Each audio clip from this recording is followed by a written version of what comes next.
Hey guys, welcome back to the video. Hope you all are doing good. So in today's video, I will show you how to set up your external USB microphone on Windows 11. First, connect your external USB microphone to your laptop.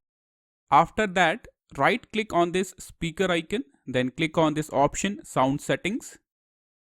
Now here you can see in this input column, this is my USB external microphone and this is my laptop microphone. So my external microphone is showing in my system. You can also increase or decrease your microphone volume from here. Scroll down, then click on this option, more sound settings, click on it. This will show you this kind of window. Now you have to click on this second tab, recording, and this will show you the external microphone and your laptop microphone. So you have to set your external microphone as a default.